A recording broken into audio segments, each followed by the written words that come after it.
coming up from the Northeast Live Studios in Guwahati. Northeast Tonight with Wasbir Hussain.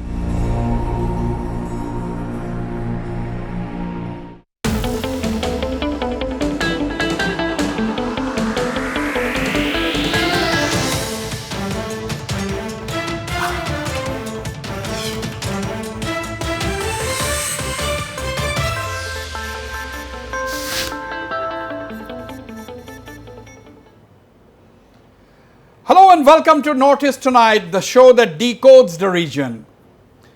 The 18th Lok Sabha is finally in place. For us in the Northeast, all eyes were on the 25 Lok Sabha seats. Now that the people of our region have given their verdict and sent their representatives to Parliament, the time now is to keep a close watch on their performance on the floor of the House. Several questions arise. Before that, if you look at the people's verdict, you will find a fair sprinkling of MPs from both the ruling BJP and allies as well as the opposition, like the Congress, the VPP, the ZPM and others this time round. So, on the whole, there is a fair mix of representatives that the people of the Northeast have sent this time to the Parliament from the opposition as well as from the ruling combined. Now, the big question is, how are MPs going to perform on the floor of the House? Will the MPs be able to cut across party lines and speak in a united voice on the issues concerning the region? Will they rise above party politics and talk about what is due to the 45 million people of the region? All of these MPs had their own manifestos and agenda that they promised the electorate during the run-up to the elections. They promised that they will fulfill each one of their assurances given to the people during the polls. Now the time is to watch as to how they tread the path. Another perception about the MPs from the Northeast has always been that they don't speak in Parliament. Will this new set of MPs make a difference? Are they going to be just run-of-the-mill MPs, or are they going to show spine this time on issues concerning the Northeast? Will they adhere to parliamentary procedures and wait for their turn if at all they are given their turn to speak by the respective parties, or will they utilize various other provisions available and voluntarily rise to talk about the problems facing the people of the Northeast? To discuss this, I am being joined by Tripura Motor founder and Royal Scion Pradyut Deb Burman joining me tonight from Kolkata. Also joining me on the show is Ms. Patricia Mukim, editor of the Shillong Times, joining me from Shillong. Dr. Prasenjit Biswas, professor, Northeastern Hill University and a well-known commentator, also joining me from Shillong. And joining me from New Delhi is former MP Kirip Chalia. And in the studios in Guwahati, I have with me political analyst Swapnanil Barua. Ladies and gentlemen, welcome to Northeast Tonight. Coming to you, Ms. Patricia Mukim, is it too much to expect the MPs to talk in a united voice? Do you think at the end of the day, it is party politics that will keep them from either raising issues or not raising issues? See, Wasbir, we have these 25 MPs and we have the Northeast MPs Forum, but we have never heard them speaking in a united voice. In the case of Manipur, for instance, one would expect them to stand together and to call attention to what's happening in that state. But I think it's too much to expect that because people are divided along party lines, and that's a reality. I don't know if this group of MPs will be different, if they will rise to the occasion, if they will go beyond party alliances and speak in one voice, because this region needs that collective voice. Right. I'm taking the opening remarks from each of my panelists before going into the debate. Let me turn to Mr. Pradyut Deb Burma, founder of Tripura Motor, one of the sharpest political voices from the Northeast. Pradyut Deb Burma, welcome. Is it, do you think it is too utopian an idea to even expect MPs to speak in one voice, or do you think that is necessary for a small region like Northeast? Sometimes do you think it is necessary to keep parties aside and talk about the issues concerning the people and concerning a remote region like ours? First of all, Wasbir, I think I must agree with Kong Patricia for saying that we haven't heard our MPs speak on issues like Manipur, whether it was Citizenship Amendment Act, or for that matter, the 125th Amendment, which has been promised by the government of India but yet not implemented. Now, I would like to at least hope that political parties also give space to local leadership within the Northeast, who are MPs, to speak on issues which are important to them. Unfortunately, if our MPs also do not have the sense of understanding of the entire region, and they only stick to the narrative of their great leaders, from what I've heard in the last 5 years or 10 years, is Mr. So and so ka dream or Mr. So and so ka sapna. The fact is, what about the problems which affect the people of Northeast? Yes, it is a bit too utopian to expect the MPs from Northeast to speak about the whole region, but I at least hope that our MPs, including our ones from Tripura, will at least start speaking about the problems of the people of Tripura, regardless of which party they come from. Because we are living in a region which is not only affected by what happens in our bordering states, but also what happens in our bordering countries. And if our voices are not heard, then the entire exercise of holding Lok Sabha elections in the Northeast is futile, because nobody is going to take us seriously. So I hope and I pray that our leaders will start speaking first for the community, their state, their people, their region, and then think about their party. Right. Very important comments made by Pradut Debarba there. I'm coming to you, Mr. Kirip Chalia. During your heydays, you have been one of the most vocal MPs. Not that you are less vocal now, but you had been a very vocal member of parliament. My question to you, Mr. Kirip Chalia, you know, does MPs need to wait for the time allocated to them?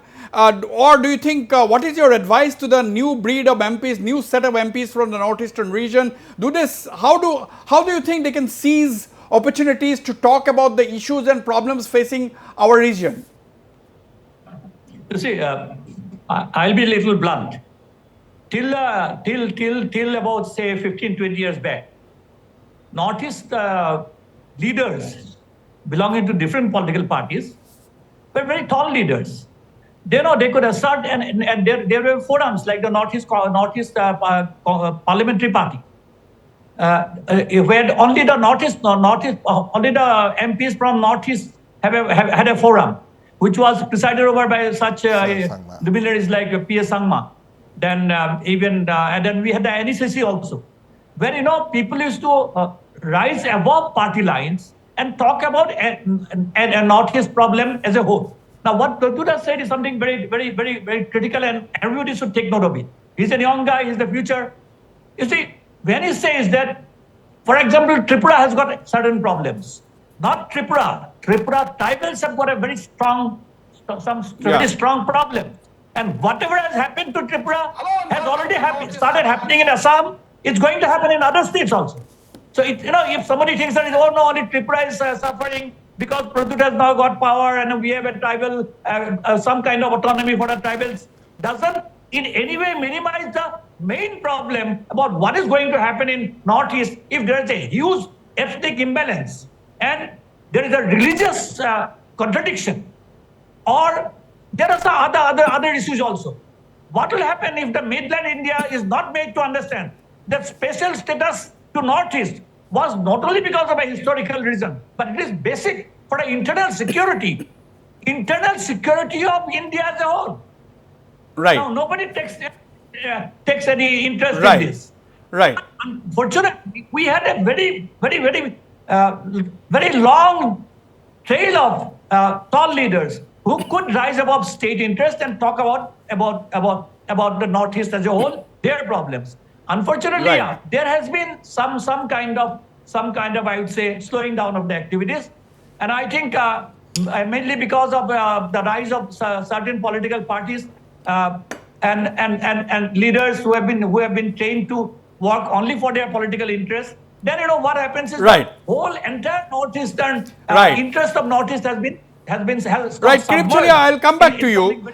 I'll come back to you. Very interesting points. I have to go back to Patricia Mukim and Pradut Debarman also, but let me come to you, Dr. Prasenjit Biswas. Dr. Prasenjit Biswas, I mean, there is also this perception, there is also an charge rather, very strong charge that the MPs from the Northeast do not speak in Parliament. They are good at speaking to the respective media outlets outside the Parliament, but they don't speak really much inside the Parliament. Now, during the last 17th Lok Sabha, we saw that Manipur was burning, but hardly anybody. We are blaming the central government for not raising the issue of Manipur. But how many of our own MPs spoke about Manipur? That is the big question. What about the MPs from Manipur doing? Where did they speak? Did they speak? Because one of the MPs from Manipur, his whole house was burnt. But he spoke outside. I know that he spoke outside the Parliament, but I don't know much whether he spoke inside the house. I don't think so.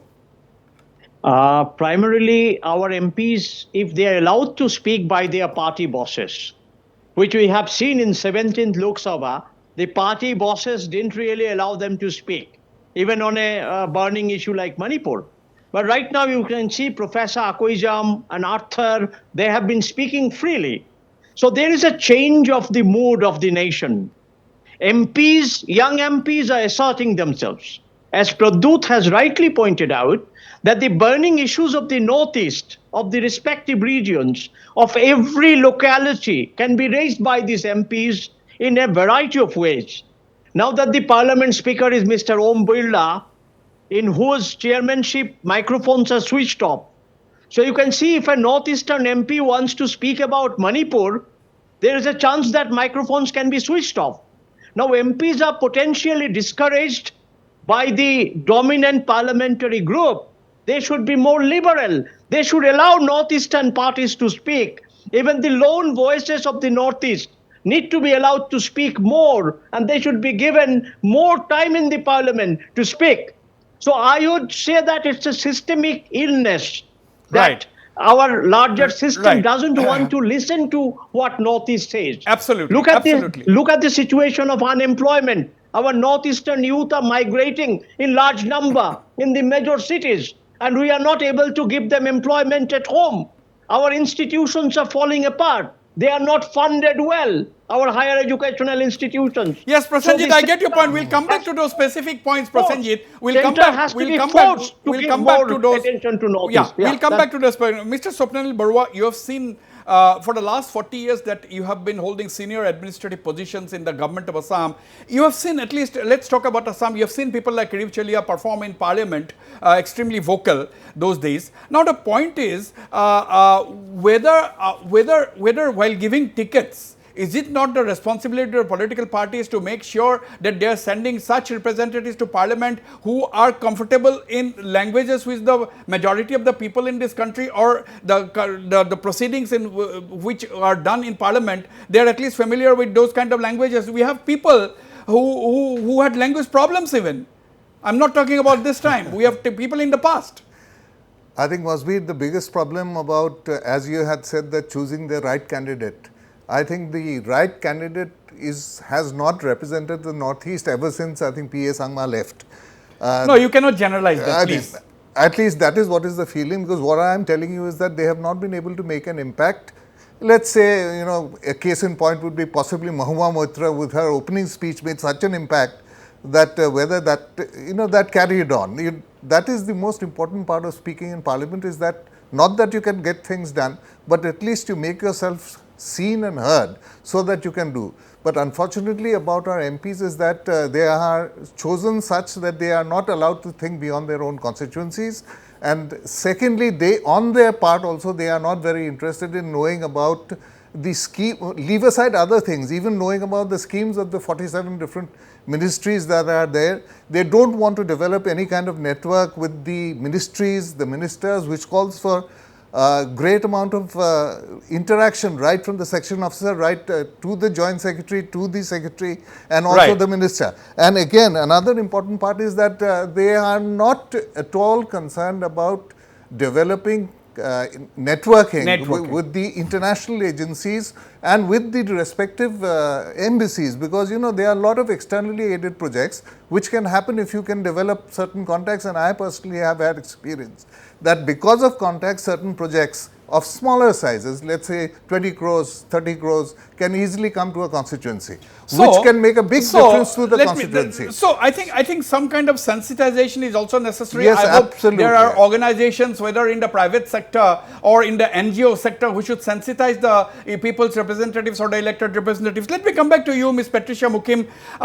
Patricia, you know, we were talking about how the issues that the MPs should raise in Parliament. Now, we have seen several, this time round, as I have said in my opening remarks, we have got a fairly good sprinkling of BJP and its allies as well as opposition MPs. We have Bimal Akoizam there, we have the academic in the form of the VPP representative from Shillong seat.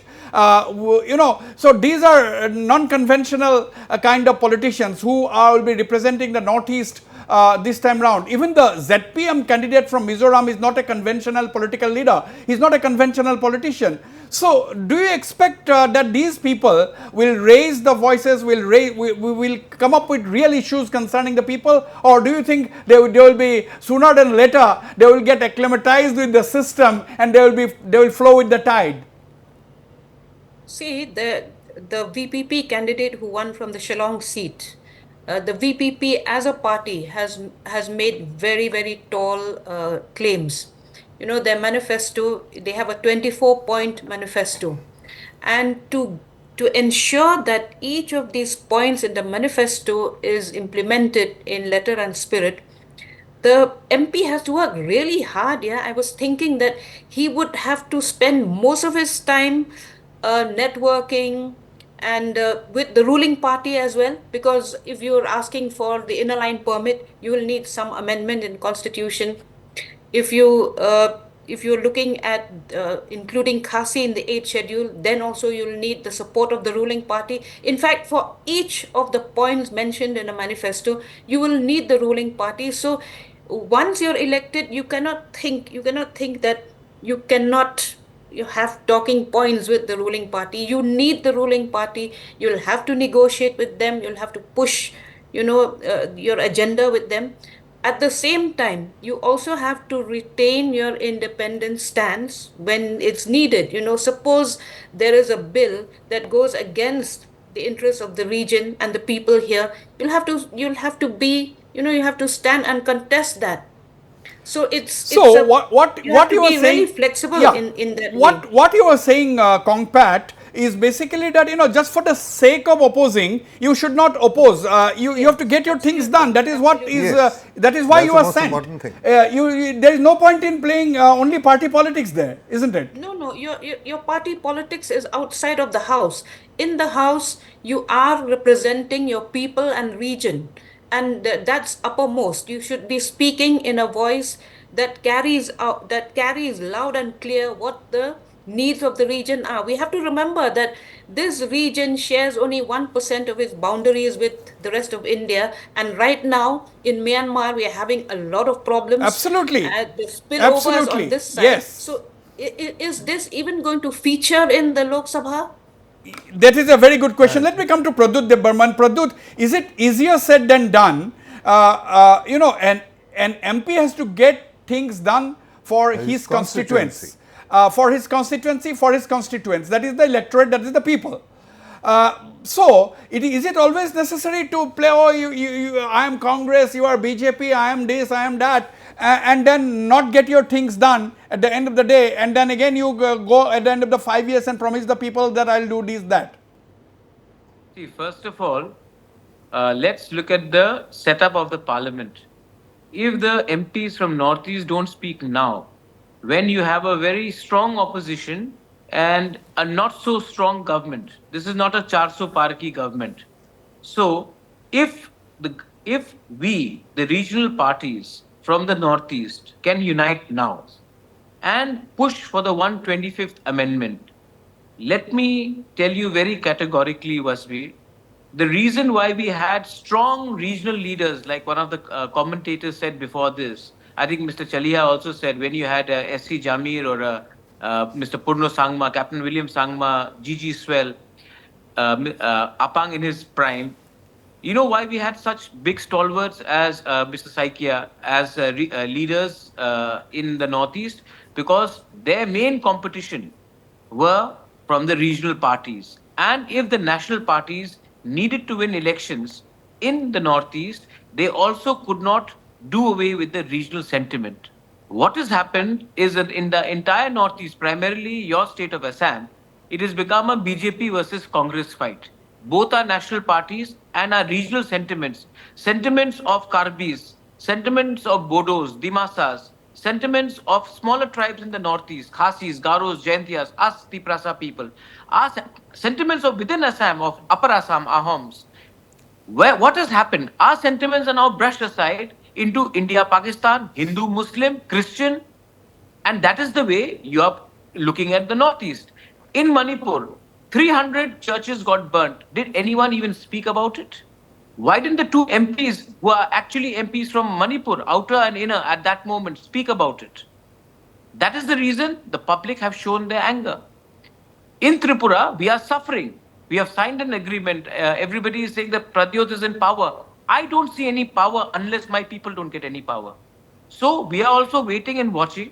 If our MPs have to listen, then they will have to perform right now.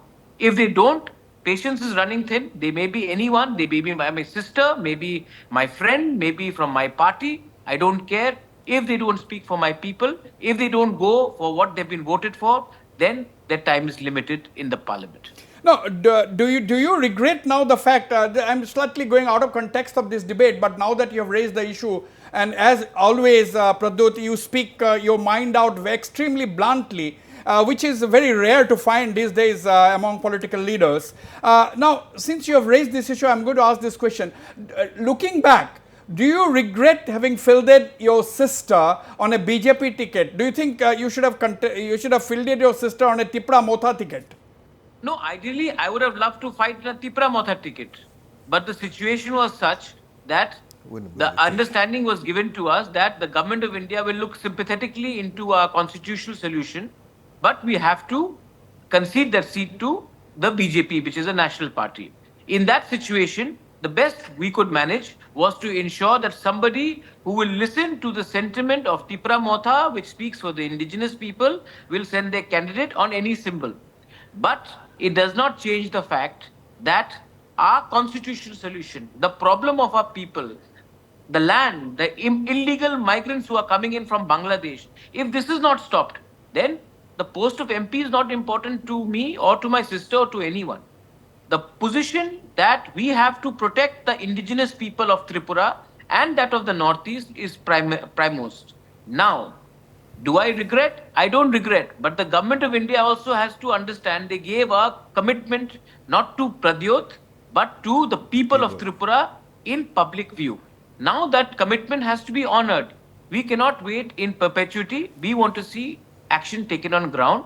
If it is taken on ground, we'll be happy. If it is not, then we have other options to think about. Right. Now, Kirip Chalia, I want all my panelists to think about this. What are the three topmost priorities on which the Northeastern MPs need to speak? Yes, I know that they are representing different states. The MPs from Manipur obviously should speak about the issue in Manipur and how to resolve the issue. The MPs from Assam perhaps should speak about the recurring flood problem because the floods, every time elections we hear that floods should become a national issue and so on and so forth. But nobody speaks about such issues in Parliament. Now, but are there common issues in the Northeast that the MPs should speak about? When we talk about a possible united voice, what are some of the common issues in the Northeast according to you?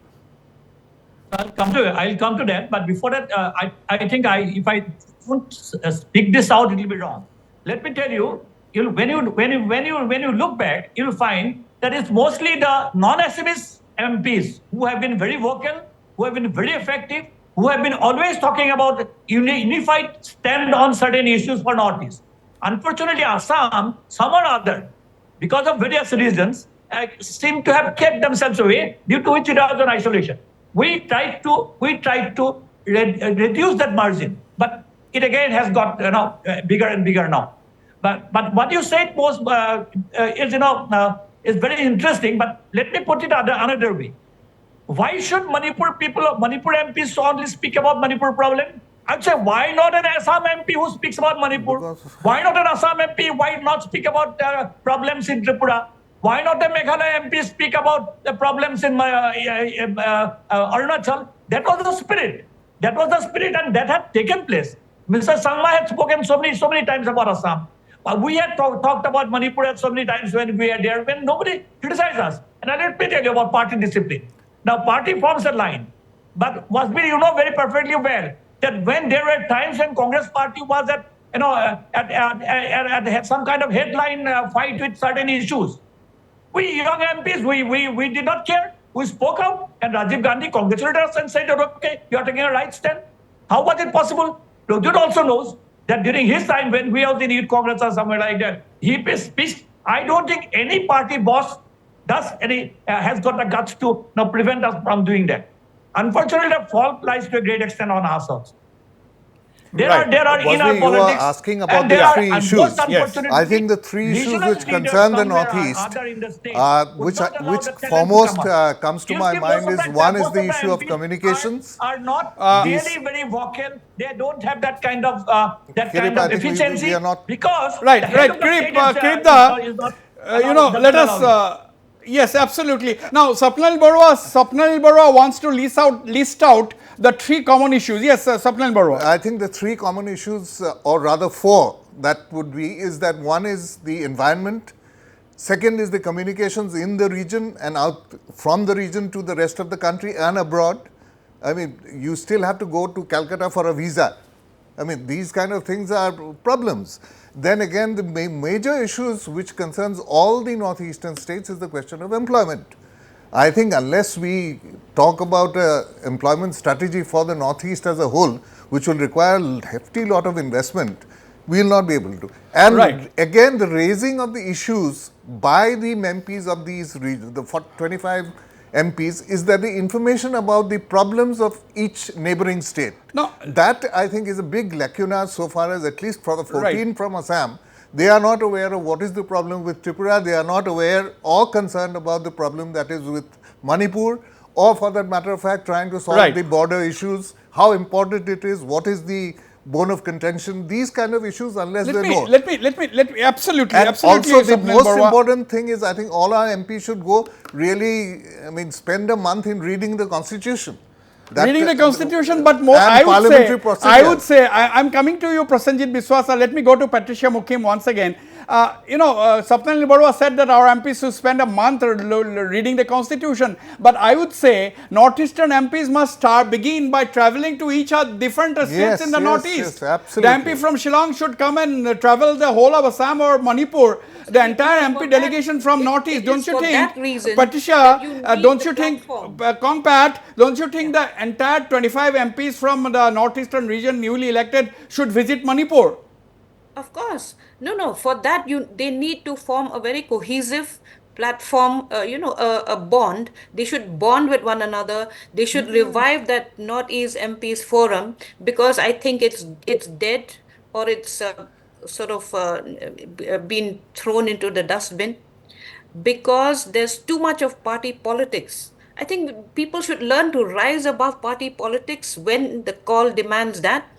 And if you look at the region, look at states like Meghalaya, which were never so poor. There is rising inequality. 37% of our people are now living below poverty line, and I'm sure the same would be the case with Assam and the other states. Then so much of talk about communication. But where is the communication? There's a huge communication gap in the region. Absolutely. Look at that road, the main link between Meghalaya, Assam, Tripura, that national highway. Beyond Shillong, it's always in such a dilapidated condition, nobody cares. Right. I think let me come to picking up from what Patricia Mukim has said, Prasenjit Biswas. We said that the Northeast is the hub of the AcEast policy. We have been hearing about this Look East and AcEast for the last 30 years since we started our career almost. Now the point is, Prasenjit Biswas, Guwahati has a flight to Singapore thanks to Drew Care from Bhutan. Guwahati has only one flight to Bangkok thanks to AirAsia. There was a flight to Dhaka by SpiceJet that got cancelled within 1 month. Now we are hearing that, okay, there will be flights to Kathmandu, Hanoi, there will be flights to so-and-so place. But, when we consider ourselves as the hub of the AcEast policy, how many international flights do we have from Guwahati today? And how many consulates or visa offices do we have in Guwahati today for, as Swapnil Barua said, for any visa, you have to go to either Calcutta or Delhi. You can get a visa only to Bangladesh from here, and that's it. And Bangkok, luckily now, is visa on arrival. And in the Dauki border, you'll have to wait. It's still in the register, kind of a thing. Same is the case with Akwara border. Prasenjit Biswas. Actually, I would say, Swapnanilda, that the MPs of the Northeast have to come together, as Kongpat had rightly pointed out, and they should speak on their policy perspective. What is going amiss is a policy perspective. Everything is left to the market forces and whimsicality or the windfall gain or loss that will happen by running a travel agency which will run international flights or which will provide VFS services. So there is a lot of outsourcing that has happened, and I'm sorry to say, much of these outsourced services are run by Gujaratis in the whole of Northeast. Now you can look at this kind of a total messing up of our economy. It is not internally generating any employment, and it is letting out all its resources to some external hands. Look at the natural resource trading. Look at the coal from Meghalaya. Look at logging limestone from Meghalaya or from Lidu and other places. Where is it going? Where the state is getting appropriate royalty. Our states are losing its own independence. They are still remaining dependent. And if the states are so dependent, how it will generate employment? Our MPs have to think in this line. Absolutely, Prasenjit Biswas. They should become Atmanirbhar. And that is not happening in the Northeast. And then this ethnic conflict. Now, Manipur model, people say that there is a deep state that operates in a situation like Manipur model. And I suspect that there are these kind of security-centric manipulations which happen through politicians. How many of our MPs are aware of it? Fortunately, Professor Akoizam is quite aware of it. I want that the forum... You are MPs also quite aware of it. Prasenjit Biswas, Professor... Yeah, sure. Yes, Pradut, you want to say something? Yes, Pradut. See, one thing, people we are forgetting the point. The person in charge of handling the debates in the parliament and the question hour has been given to Kiran Rijiju. I believe he is the parliamentary affairs minister. He's been entrusted. Now, let's not forget, Mr. Rijiju is from Northeast. And if Mr. Rijiju has some sense of, if he feels that the Northeast hasn't been well represented in the parliament, which he often tells us in private conversation, this is his chance to give people across political parties, whether it is a Gaurav Gogoi, who, by the way, actually spoke for Manipur. He may be in another party, but then Gaurav Gogoi did speak very forcefully on Manipur. Or whether it is someone, whether it is Rakibul Hussain, whether it is Mr. Jamir from Nagaland, or anyone. People should be given, from Meghalaya, the MP Saleng is there, people should be given a chance to express their independent point of view. Many times what I have felt is that the voices, if what I saw in the parliament today, Rahul Gandhi's mic was snapped. If the leader of the opposition's voice is snapped, what is the message that we are sending? If you do say something which is uncomfortable, then we will not hear you. That is not the good. BJP, the BJP might reconsider its decision to have you as an ally. Let them reconsider. I will reconsider them to have a decision as an ally, because my alliance with them is based on a government agreement, not based on laddus and Ram Rajya. Okay, as usual, very strong words there. I'll go for a short break. When I come back, I'll carry forward this conversation. Very interesting discussion on what is expected of the Northeastern MPs. Don't go away.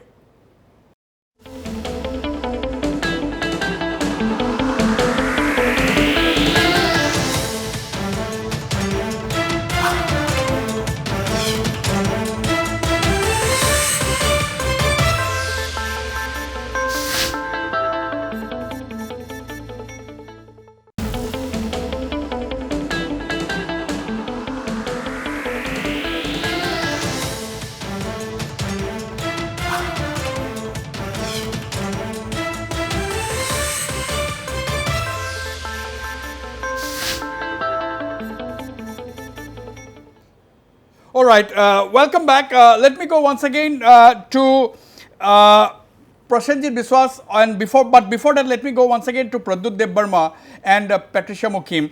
Pradyut Debbarma, you know, I mean, we have seen the member of parliaments, they represent political parties unless that MP is an independent MP. Now, is it possible for an MP? I will ask this question to Kirip Chalia as well. Is it possible for an MP to speak on certain issues that he or she might feel like without first consulting with the party bosses in the respective states? Private member's resolution is something which is a right of every MP. You know, I clearly remember Shashi Tharoor making a resolution on Article 377.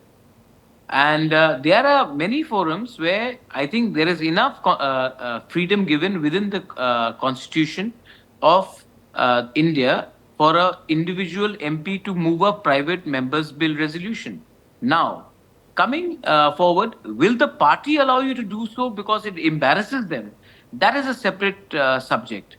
If political parties, especially the larger national political parties, get very touchy on certain issues, I think that will be detrimental. Now, let me come back to something which is more solvable. The Congress party, the regional parties, and the Bharatiya Janata Party have all agreed in passing the 125th Amendment in the Parliament. They've been saying this since Citizenship Amendment Act was passed. It has been over 2.5, 3 years. First, they said it was COVID. Then they said it was something else. They said it was something else. Then they said it was elections. Now, it is in the manifesto. In the first 100 days, they have to push for 125th Amendment. The moment 125th Amendment is passed, all councils in the entire region will have anti-defection law taken away from them. So there'll be no more horse trading. So therefore, it limits the powers of national parties. And second, it also allows direct financing to these traditional, councils, which will give them more financial independence. Why will they not implement this? It is in their manifesto. Now, as 25 MPs, we have to get together and speak on it. And one limited point, you know, because we are talking so much about Manipur. Please, 300 churches were burnt, many temples were destroyed. People in Manipur are unhappy. We have seen leaders go all over the world. Why can't our leaders be allowed to go to Manipur and just meet people? When the chief minister of a state himself is preventing people from coming into his state and looking at the situation, saying they are alarming, they are provoking the people, that sends a very wrong signal. All party delegation should be allowed, all the 25 MPs should be allowed to visit Manipur. People like us should be allowed to visit Manipur. So we can at least hear people out. Let me take this to Patricia Mukim. Patricia Mukim, as I'm coming back to that AcEast thing. Now, if Northeast is to be the hub of the AcEast policy, we must also try to understand that our link to ASEAN is through Manipur. Manipur is the entry point to ASEAN, and that is the only land-linked, one of the land-linked states that India and ASEAN has is through Manipur. Therefore, it is everybody's business to find out, to be ensure peace in Manipur. It's not that it is the problem of the Manipur government. It is very much the problem of Assam. It is very much the problem of every state in the northeastern region, because Manipur holds the key to the success or failure of the AcEast policy. Therefore, do you think we are allowing Manipur to, deviate from our agenda? We are not focusing on Manipur. We are allowing things to take its own course, and in the process making a mess of things. See, Manipur is a deeply politicized state today. Deeply militarized also.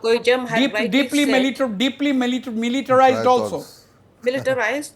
And Professor Akoijam had said very openly that the state has collapsed in Manipur.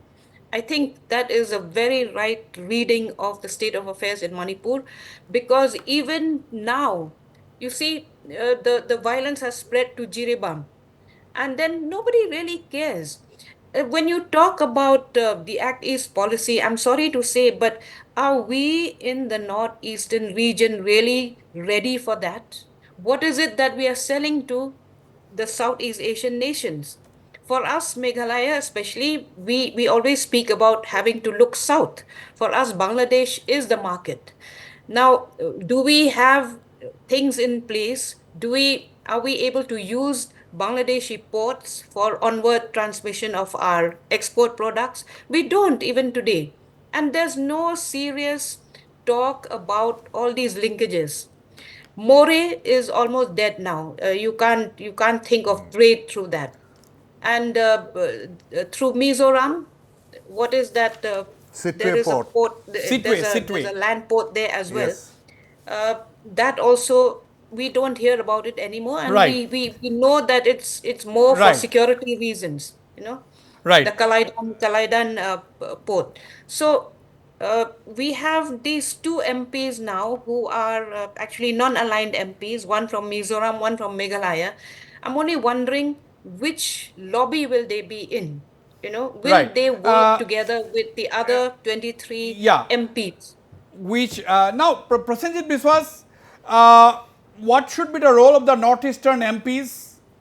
Number one, Yeah. vis-a-vis, what is the biggest problem according to you that the northeast is facing as of today? The biggest problem is to really develop a kind of a market, social, cultural connectivity with South and Southeast Asia. But haven't If we have to been, develop haven't this we region. heard this? Haven't we No, been no. hearing this for the last 40 years? I'm saying that AcEast policy has not really done us a good service.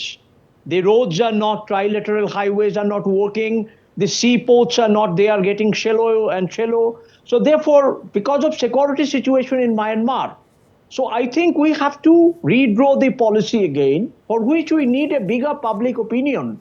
What And what that should be the MPs role of can- if I have to come back to our topic, what should be the role of the MPs from the northeast? That's what I'm saying. MPs have to come together in the drawing board.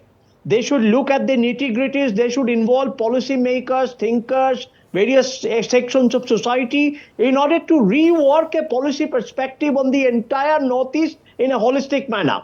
So, Pradut was talking about Kirip 125th Chalia, amendment. Wasbir, which by the is time- we need finance by the time commissions. Kirip We comes need in. finance Kirip Chalia, commissions. Kirip It is not there. Kirip Chalia, everybody says that northeastern MPs should come together, they should work unitedly. But it's easier said than done. Is it really possible to work together? Because we have been talking about this from. See, let me tell you, nothing is impossible. Northeast had never been a part of India. What do you mean? Northeast became part of India and India was never an India. It was only after the British left us, that a new Indian concept came. For that, many people had their own contributions. But let me tell you, Northeast had certain things, and Northeast still has those things, which makes Northeast the leader who can lead India in many, many respects. I'll tell you one. Northeast never had any casteist division. Northeast didn't have any religious hatred to anybody. Notice that a society which is basically spiritual in attitude, we have spiritual happiness. It was not me or somebody saying. It was Rajiv Gandhi as Prime Minister who said that when I come to the Northeast, everybody talks to me about development. But when I see their faces, when I see go into the interiors, then the spiritual peace that I have, it's never found anywhere. Northeast today is in a situation whereby after another 5-10 years, if situation goes wrongly, Northeast may turn into a cauldron. And people must know about it. Northeast, development of Northeast, unity of Northeast, and a voice of Northeast to be heard in Delhi now is an essentiality, because it concerns as I said, internal security of the country. And internal security of the country is at risk from various forces. There are countries now who are openly talking about their land, part of the land being theirs. On Myanmar, as you all have pointed out, in the south also there are problems. We can't have as you said, because of economic needs, we have to go to Bangladesh. There are other problems which come in if we have a free entry. See, but in spite of all that, if we all get together, if only the Northeast leaders get together and make a common agenda, the time is now very favorable for us to assert and get things out. So there is no need to be apprehensive or pessimistic about it.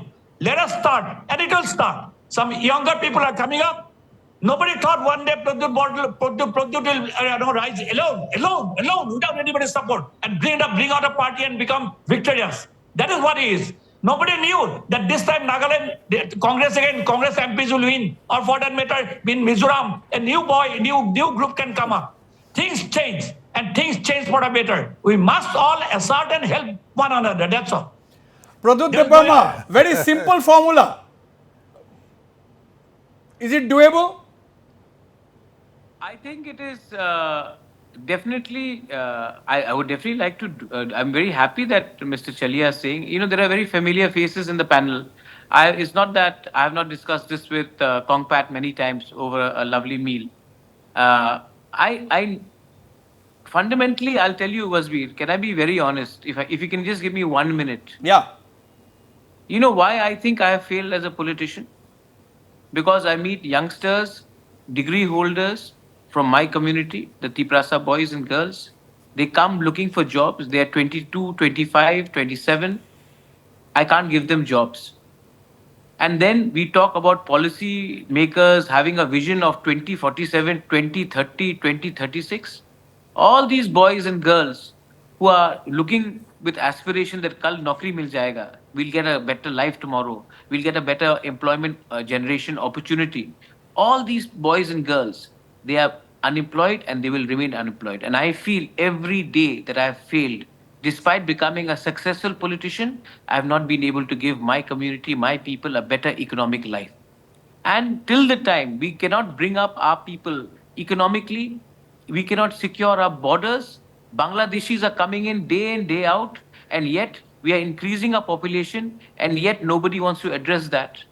So, until we do not do all these things, until our MPs don't realize that today, if they do not speak, tomorrow their own children's future will be under threat, we will never grow as a region. And if we fight separately, we will all fall apart. But if we can unite, because our population is less, so the pressure on us is even more to preserve what we have and to march ahead. If we cannot do that, then I think we should all be, I'm ashamed that I would have failed and I would have not been able to do anything for my people.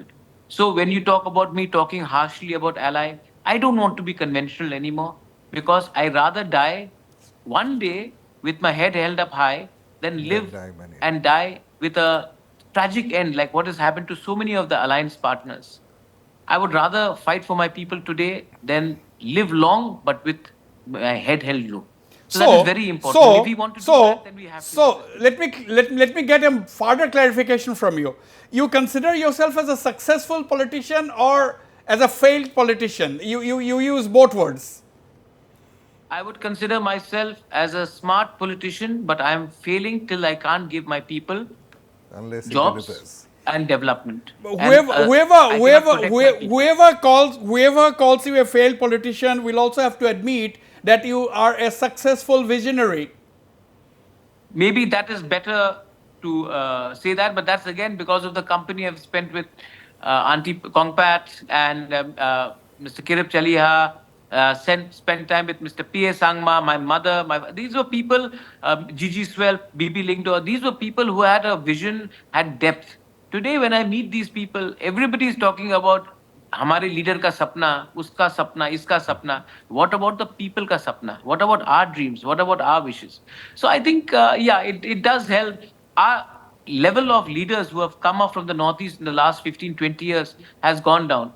But then again, you see some leaders who are shining. I am quite impressed with how Gaurav has conducted himself.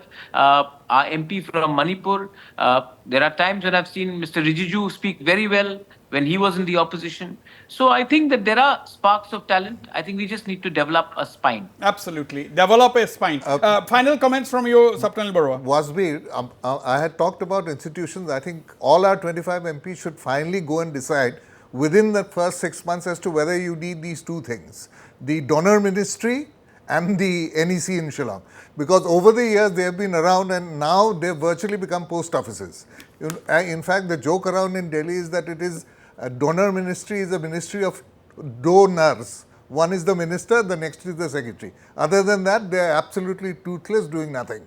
So I think all the 25 I think that will be too sweeping a comment to say that no one is doing anything in Donor and NEC. No, nothing much. Although I don't much. think much about because the Northeastern Council. Wasbir, I've been working with them. Although I don't think much about the Northeastern Council, I think you cannot make a sweeping remark saying that Okay, NEC is doing nothing.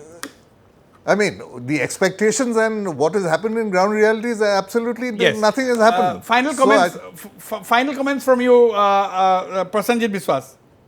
I think we are still in the framework of a patron-client relationship, and that is weakening our bargaining capacity. With the coming of BJP and creating a so-called nationalist agenda, the bargaining capacity of the ethnic communities of Northeast has gone down. So we have to see how we can become trans-ethnic and we rebuild our bargaining capacity again. Okay. Kirpchalia, final comments. Stick to the topic.